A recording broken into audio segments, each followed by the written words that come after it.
Megan Rapinoe is a leader for her team, and her time. Paris when she scored the first of her 2 goals in Friday's 2-1 victory over France in the quarter-finals of the Women's World Cup. On a cunning and elusive free kick, Megan Rapinoe ran to the corner of the field and held her arms aloft. The gesture was not a mere celebration. It seemed to say, out, and out front, Rapinoe has perhaps become the representative athlete of our times, wearing the jersey of a nation that is divided, playing for a team that is not, fearless and unapologetic about demanding excellence from herself and fair and equitable treatment by others. Many sports teams tend to retreat into a bubble when it comes to difficult topics and moments, to offer bland and insipid one game at a time pablum. Not Rapinoe, and some may consider their remarks audacious or disrespectful, but a journalist always wants to know what an athlete is truly thinking. Rapinoe and her team, you can have all the tactics in the world, but that essence of self-belief, that's critical, Ellis said after the United States defeated Spain on Monday, with Rapinoe again delivering both American goals.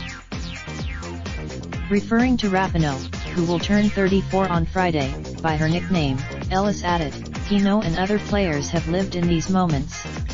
It's fair to say that there are those who rebuke Rapinoe, arguing sports and politics shouldn't mix, but the two have always been inextricable. For better or worse, it would be irresponsible not to use her international platform to try to affect change, Rapinoe has often said. She stands inside her reasoning, she said, is that she did not want the American women's team's decades-long fight for equality and inclusivity to be co-opted by an administration that doesn't feel the same way and doesn't fight for the same things that we fight for. Her boldness is nothing new for her, or for members of her team.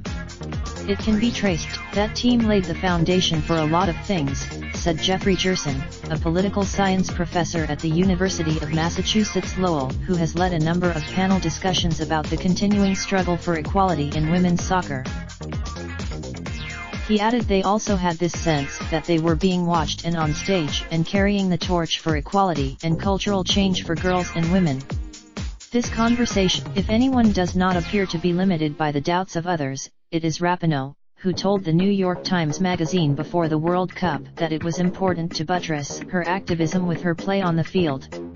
It is what she stressed, everything is more and better, she said then. I want them to Related slideshow best photos of the 2019 Women's World Cup provided by Iman.